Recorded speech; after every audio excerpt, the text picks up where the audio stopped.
Right, so I'm Sara, the Canine Family Planner.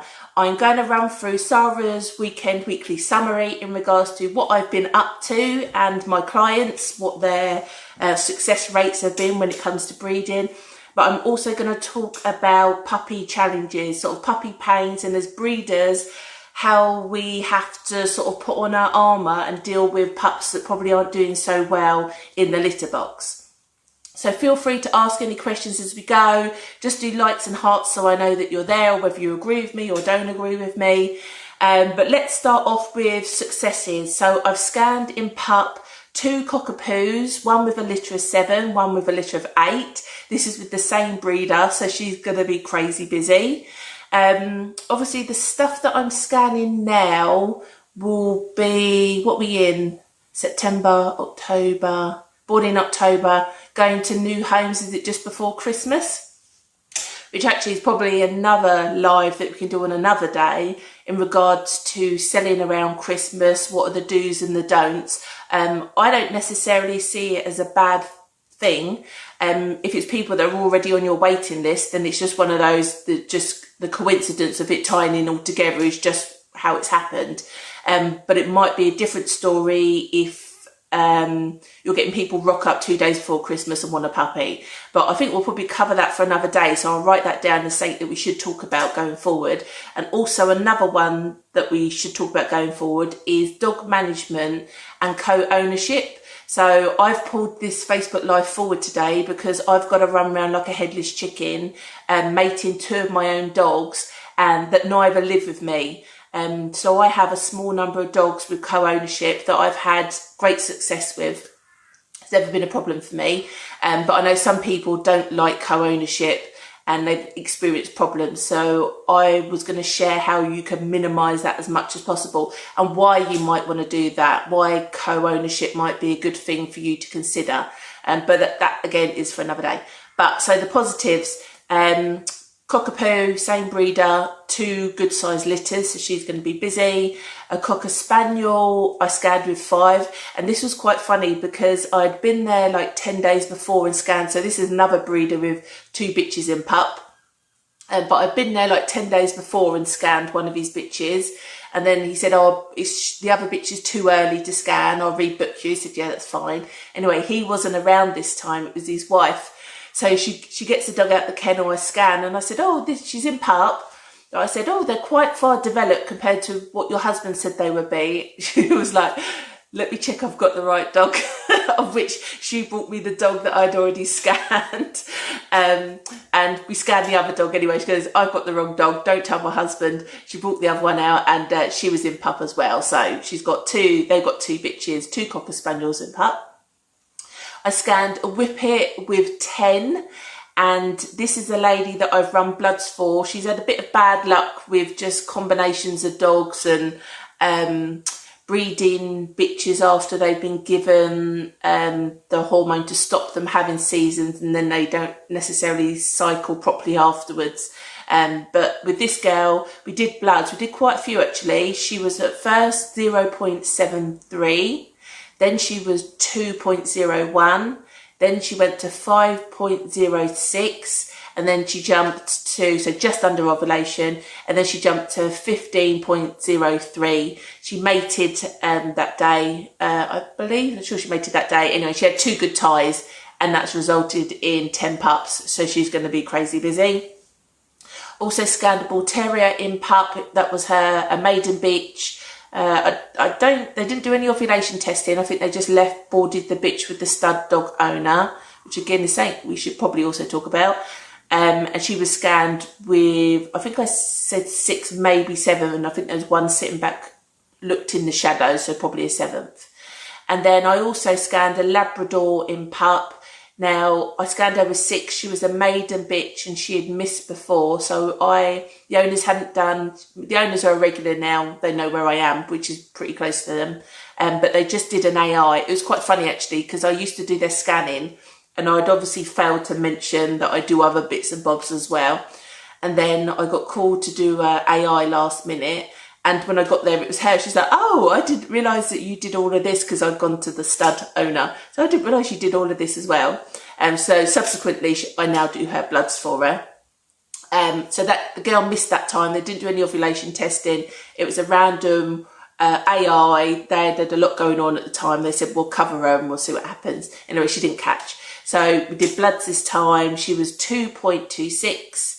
Then she jumped to 14.94. So over 12 is ovulated and mate immediately. And I did, again, we did an AI with this bitch just because she's just quite nervous. And the stud dog's really polite. Because not all stud dogs have the same manners. But he's a really polite boy, but she's just like petrified of the idea of what might happen. So we did the AI, one AI, and I've scanned her in pup with 6. So owners are happy with that. Mrs. just one, Jack Russell. It was an unintentional mating anyway, so they weren't too bothered. They just said we need to know either way. They're planning to get her spayed, so generally you spay 3 months after season. Obviously you scan in effectively a month to 6 weeks afterwards, so they just need to wait another month or 6 weeks again. And then she's good to be spayed. So they just wanted to be sure that she wasn't in pup, because she displayed some signs of like teats changing, body shape, but generally they can be signs of just the season, and those changes happen anyway. Could be the beginning of a minor phantom as well. So they're all different. But feel free to fire up any questions as we go, anything you're not sure about. And then I had some bloods. I've had various, obviously, matings and chipping, chilled semen, all that stuff, but I had bloods for a bulldog, and this was interesting because the lady drove 2 hours to me.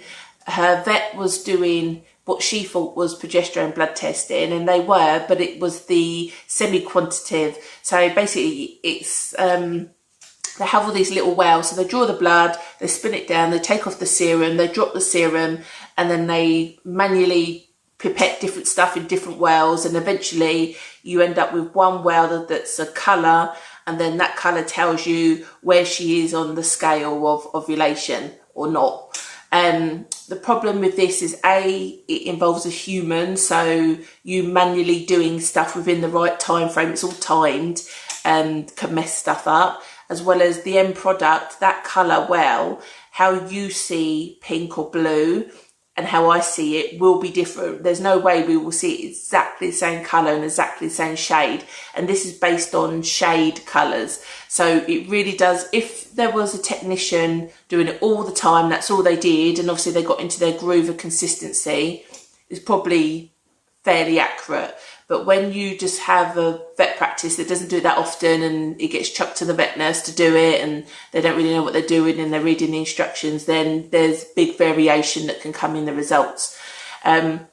Which is why fully quantitative progesterone blood testing, it's all machine-led, and that's why we go about, oh, it's important that machines are calibrated, this and that, whatever, because it's reading the results, and that's the accuracy that it needs to be able to give correct results. So anyway, she had done these pre-mates, not knowing they were pre-mates, mated. The stud was actually near me, so the stud said, well, you need to just test your dogs. I think she's bred 2, a Frenchie and a bulldog. Anyway, she bred one, and then the second, well, she bred both of them, but she said, I don't think one of them was ready, so can I do bloods with you? So she's driven 2 hours to me to do the bloods. Of which she was nowhere near. The bitch was 1.07, and I'd already covered her. So I said, well, obviously that's not going to have worked. Let's retest her. We retested her. She was 9.83, so I could advise her when to mate. And actually the second time she said, I just want to check my Frenchie that I've covered is also, I covered her in the right window, and she had done with her because she was 48.82. So she was way over, and she'd mated over 2 days before. So I said, you're in the right window with her. She was fine. So she was like, oh, if only I'd known about you sooner, then, you know, would have saved her a lot of heartache and running around and all the rest of it. But she knows now. So that's just my week of what I've been up to and customers that I've been dealing with. In regards to a sort of heavier subject, so I've had a few, so last week I talked about the miniature schnauzer that unfortunately was scanned with a solo, and she passed it stillborn, which is quite heartbreaking as a breeder. You put a lot of time, energy, effort into deciding to rear a pup, and then when it doesn't go as you hoped, it's quite sad and it feels quite brutal at the time because you're all really positive. So it's not like you're just going along in your normal life and then you get a bit of bad news. It's you've put a lot of energy into it. So the excitement slowly builds and builds and builds to your due date, and then it can feel like it comes crashing down because you've gone from one point of being super excited and anxious to being like really sad and depressed and got a big vet bill possibly to pick up and have nothing to show for it. So it's like you go from one extreme to the other, so it feels really, really intense. But I had Rachel, which I don't know if she's on here or not because no one's talking, so I don't know. No one's made any comments. But Rachel was really super excited. She had ordered my book. I had pre-sent her the puppy playbook because she said, I've got a litter due really soon. So I said, no, that's fine. I'll send you the playbook just to get you up and going. Which it arrived, she was super happy with. She's like, this is exactly what I want. And then I seen her post on Facebook that unfortunately she took the bitch in for a C-section. It was a bulldog. Not only did the puppy was a water pup, which they're borderline, they're 50-50 whether you can get those through and there's certain things you need to do. But also the pup had a cleft palate. If the puppy is that much of a huge water pup, which actually I think hers was, they die soon after birth. There's not much you can do. Sometimes you'll have a puppy carrying a bit of extra fluid and you could try and get that fluid off of them. And it's still 50-50 once you get them home, whether they're going to make the first 3 days or not. But so unfortunately she's had some real bad luck because it's one of those, you plan for ages, you pick your health tested dogs, you think about the combination, you know, find the time when to mate, you do the mating, you're excited because you know she's in pup, you know, you to the point of playing it safe, getting her to the vets, and then it's still not to end up with anything great. And there's different breeds, how challenging this breeding is. All breeding full stop with dogs will throw you challenges. JJ was on last week's live, and I spoke to him separately about, he had again a bulldog with a litter, one pup. She seemed to be doing all fine until weaning, and then she went downhill quite rapidly, and unfortunately she had to be put to sleep. So we had a discussion about ovulation testing because she was a small litter as well. And I said to him, like, there are some breeds that are easier to breed than others. Like, Jay, why are you putting yourself through this? And, you know, I've got bulldogs, and like, why do we do this? And I thought his response was really interesting because he said, I like the challenge. Like, I like to know that when I've succeeded and I've done it well, I've done it really well. Like, I've done the most toughest thing possible, which I guess is what life is about. And, you know, these people that do these crazy tough mudders and like these endurance marathons and stuff like that, you don't need to do it, but we like to do it because it's that personal challenge. And once there's two types of breeders. I think sometimes you go through that experience and you go, do you know what, breeding's not for me and I'm not going to do it again. And actually you probably are a breeder deep down. It's just maybe you started with the wrong breed, and there's other breeds too that are easier to breed.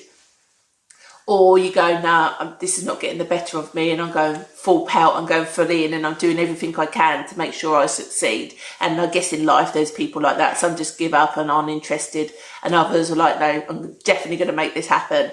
And it is just, you don't really know until you, I did I posted, which I probably should repost, I did a interview with, actually I talked about it last week, I was going to do an interview with Claire Lawrence of High Peak Dogs. She's a dog trainer that specialises in barking, and she was the same about well, I was talking about most breeders don't wake up one morning and go, I want to be a dog breeder.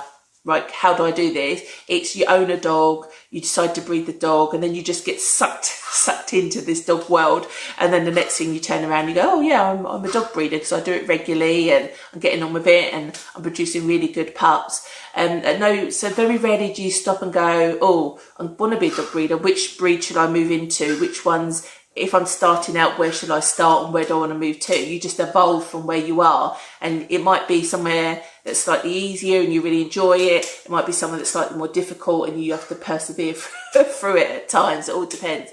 But what I truly believe is you have to have the ups to enjoy, well, you have to have the downs to enjoy the ups even. So there are breeds that are easier to breed, and I always just think, oh, maybe I should get one of those. But when you are successful, you really feel that you are successful, and knowing that you produce little bundles of joy that you can sell on to other people and they're going to enjoy that and going forward. So, you know, it's different horses for different courses, so to speak.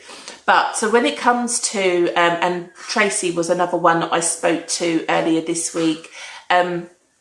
She struggled to get a bitching pup anyway. She'd previously had a litter, and then she just had some misses with her, and she actually did the canine herpes vaccine, and she got her in pup. So she was really super pleased. And I think I scanned out, I can't recall, so Tracy, if you're still on, let me know, but I think I said maybe 5, 6, 7, I don't know. Anyway, they were born, she lost a few, mum's milk I think was quite slow to come in. And then what's become apparent was they're at weaning age now. One is significantly smaller than all the others. And she just dropped me a message and said, oh, what do you think it might be? I said, it could possibly be liver shunt. It's not anything I've had in my own litters, but I see a lot of people that when they have one that's quite significantly smaller, still growing and interacting with the rest, like not a poorly puppy in its mannerisms, but just not gaining as it should. So she took it to the vets, and the vet said, yeah, basically it's too early to diagnose yet, but it could possibly be liver shunt. Plus it had a few other problems. I can't remember what it was. There was a few other little things that wasn't right with it. So Tracy phoned out and just said, I just need to check that what I'm thinking is the right thing to do. And basically it was, should she have the puppy put down? Now I just went, yeah, like to me, I'm not quite, I'm quite thick-skinned, but I'm not hard-hearted. But when it comes to breeding, I truly believe I'm quite happy to take all the emotional turmoil to make those decisions, because I only want to give my puppies the healthiest puppies possible. So if I'm in any doubt that a puppy is substandard, then as a breeder, I feel you either have to know that, and you obviously don't sell it, you keep that puppy and you run it on and you see what happens health-wise, or you make that calculated understanding of, well, if this puppy isn't right now, when it's so young, going forward, it's going to involve a lot of tests, a lot of trips to the vet. What's its quality of life going to be? So on, so on, so on, so on. So as a breeder, I feel you have to make those decisions. And I probably feel that you're not really a true breeder until you've made one of those decisions.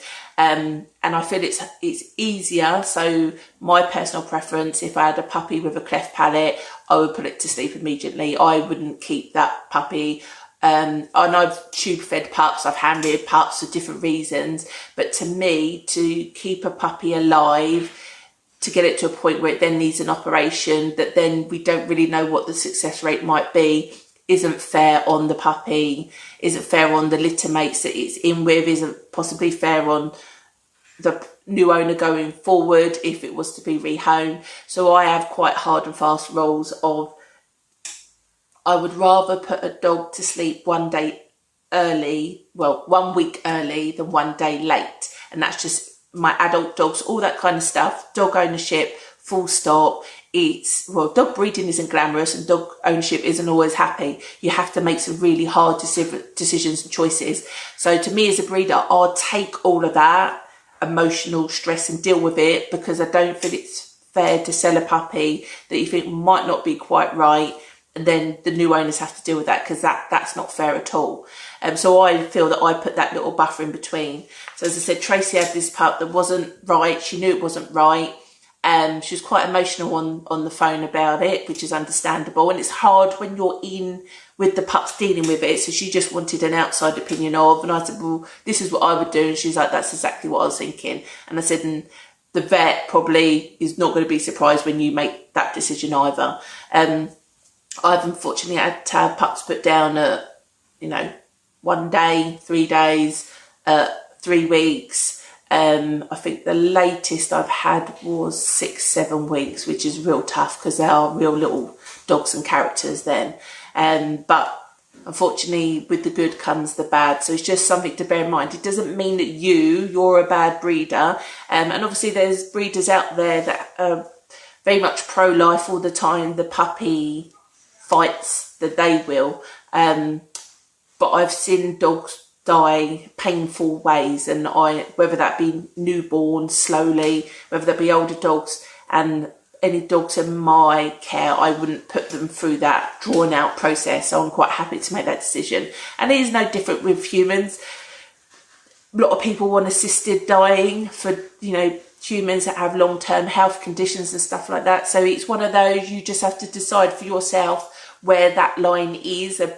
Very rarely, well, I've never known a vet ever not agree with somebody to say this dog isn't right, I want it put down. Obviously, if they disagreed with you, then you think maybe you're jumping the gun a bit. But if you feel it's not right, and you've got to think about that puppy's long term, it's not just now, you getting it through to 8 weeks old, it's that puppy's long term progression that you need to think about. So yeah, when it comes to puppies, I think I pulled up I did a quick Google, and it's expected, someone done a research in Scandinavia, that between you can have a death rate in a litter between 17 to 30%.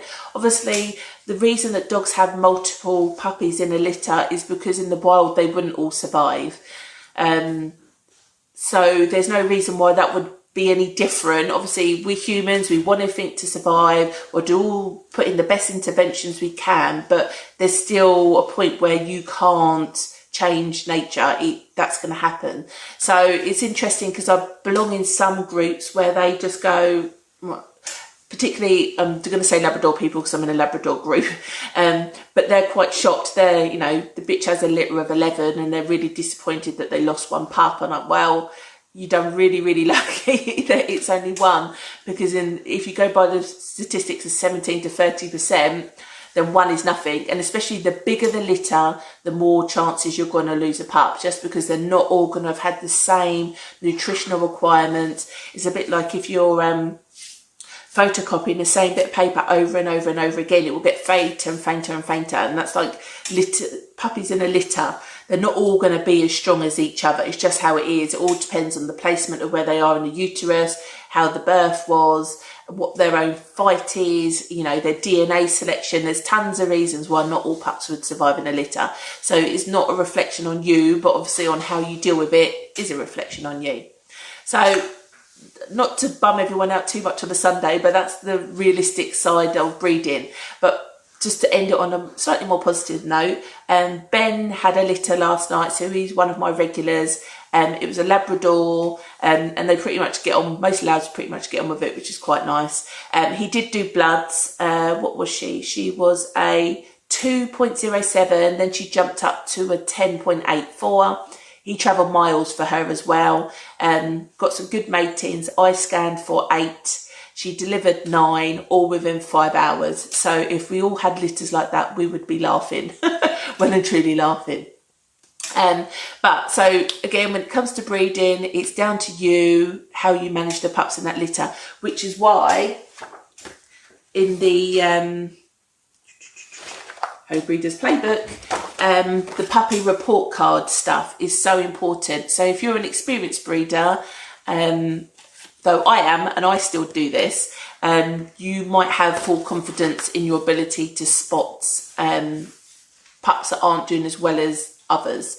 If you're less so, or you like to keep track of it because your memory isn't as amazing as it probably should be, then this is a great way. And this is a great way to identify pups that aren't problem pups, basically, that might need a bit of help and support. You can actually download a copy of this. So my hub is now live. Yes, thankfully, finally.